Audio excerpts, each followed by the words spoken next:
Tugas modul 1.3 Demonstrasi kontekstual Inquiry apresiatif melalui tahapan bagja. Assalamualaikum warahmatullahi wabarakatuh. Perkenalkan, saya Sabto Ragil Priambodo, calon guru penggerak angkatan ke-5 dengan fasilitator Bapak Subagio SPD. Saya akan menyampaikan inquiry apresiatif dengan tahapan bagja. Pendekatan inquiry apresiatif atau IA merupakan strategi perubahan kolaboratif yang berbasis kekuatan. IA mengaktualisasi potensi masing-masing individu dalam kelompok menjadi kekuatan yang luar biasa dalam melakukan perubahan. Bagja merupakan langkah-langkah yang mengikuti pendekatan inquiry apresiatif.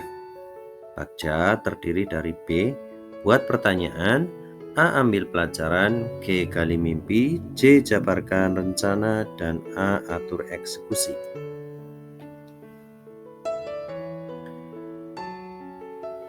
Dalam membuat prakarsa perubahan diri dengan tujuan untuk menguatkan kualitas layanan pada siswa melalui pendekatan inquiry apresiatif dengan tahapan bagja.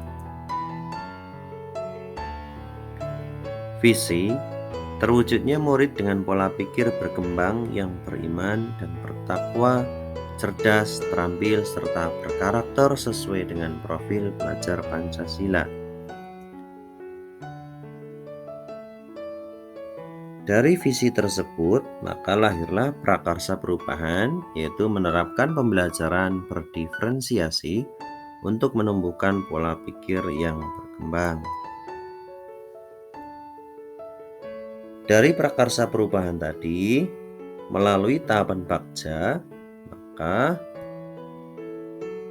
dapat diuraikan dalam bentuk pertanyaan dan tindakan. Untuk tahap yang pertama, buat pertanyaan utama atau define. Pertanyaannya, apa yang harus saya lakukan agar dapat menerapkan pembelajaran berdiferensiasi untuk menumbuhkan pola pikir yang berkembang? Tindakan yang saya lakukan, yang pertama mencari informasi, kemudian yang kedua menguatkan pemahaman tentang cara-cara melakukan pembelajaran dengan berdiferensiasi. Kemudian yang ketiga, berdiskusi dengan rekan sejawat seperti kepala sekolah, pengawas mengenai pembelajaran tersebut. Pada tahapan yang kedua, yaitu ambil pelajaran atau discover, dengan pertanyaan siapakah orang yang pernah berhasil menerapkannya, kemudian bagaimana cara mengelola murid, kemudian aktivitas apa saja yang dilakukan, dan situasi apa saja yang selama ini mendukung, kemudian keterampilan apa yang sudah saya kuasai dalam pembelajaran berdiferensiasi tersebut. Kemudian tindakan yang saya lakukan, yang pertama melakukan penelusuran untuk mendapatkan artikel ilmiah baik pembelajaran atau praktik tentang pembelajaran berdiferensiasi.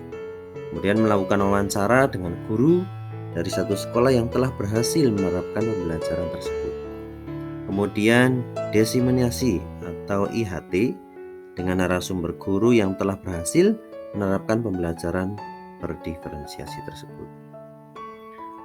Kemudian pada tahap ketiga, yaitu gali mimpi, dengan pertanyaan, apakah kebiasaan-kebiasaan baru yang akan saya lakukan setelah pembelajaran tersebut terlaksana? Kemudian bagaimana perasaan saya setelah pembelajaran tersebut terlaksana? Kemudian apa saja hal-hal yang dilakukan supaya pembelajaran tersebut terlaksana, dan apa hal atau sumber daya yang dapat digunakan untuk mempertahankan pembelajaran berdiferensiasi tersebut. Kemudian tindakan yang saya lakukan, yang pertama melakukan survei kepada murid berupa angket student well-being tentang pembelajaran berdiferensiasi yang telah dilaksanakan. Kemudian mengajak rekan sejawat menjadi observer pada saat menerapkan pembelajaran berdiferensiasi di kelas. Yang ketiga, membuat gambaran narasi saat pembelajaran tersebut terlaksana. Kemudian pada tahap keempat atau jabarkan rencana desain dengan pertanyaan, apa langkah paling sederhana yang pertama bisa saya lakukan? Kemudian berapa lama target untuk mencapai pembelajaran tersebut? Apa tindakan-tindakan yang bisa mendukung usaha mencapai pembelajaran tersebut? Bagaimana mengukur kemajuan dan melanjutkan langkah? Dan juga bagaimana cara untuk saling menyemangati usaha bersama untuk mencapai pembelajaran berdiferensiasi tersebut. Kemudian tindakan yang saya lakukan, yang pertama merencanakan desain pelaksanaan pembelajaran berdiferensiasi. Kemudian melakukan asesmen diagnostik baik kognitif maupun non-kognitif terhadap siswa. Kemudian memasang poster tentang pembelajaran berdiferensiasi. Kemudian yang keempat adalah meminta rekan sejawat dan kepala sekolah untuk ikut mencermati langkah-langkah yang saya lakukan. Kemudian tahap yang kelima atau atur eksekusi, deliver. Dengan pertanyaan siapakah yang dapat berperan dalam pembelajaran berdiferensiasi di kelas tersebut? Kemudian apa saja yang dibutuhkan agar pembelajaran berdiferensiasi terlaksana dan kapan mulainya penerapan pembelajaran berdiferensiasi ini? Tindakan yang saya lakukan yang pertama menyusun desain kegiatan penerapan pembelajaran berdiferensiasi yang di dalamnya berisi susunan tim pelaksana dan alur kerjanya. Kemudian yang kedua, melakukan evaluasi dan tindak lanjut. Nah, demikian prakarsa perubahan yang saya lakukan dengan tahapan Bagja.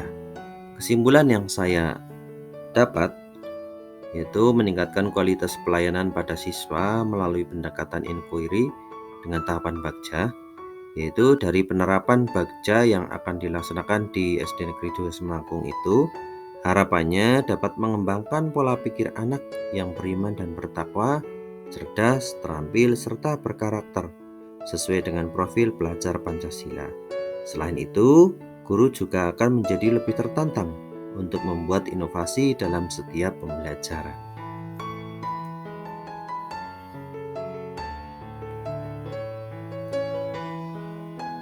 Demikian yang saya sampaikan. Apabila banyak kesalahannya, mohon maaf yang sebesarnya. Olahraga sehatkan badan agar raga selalu terjaga. Rancangkan prakarsa perubahan melalui tahapan Bagja. Terima kasih. Wassalamualaikum warahmatullahi wabarakatuh.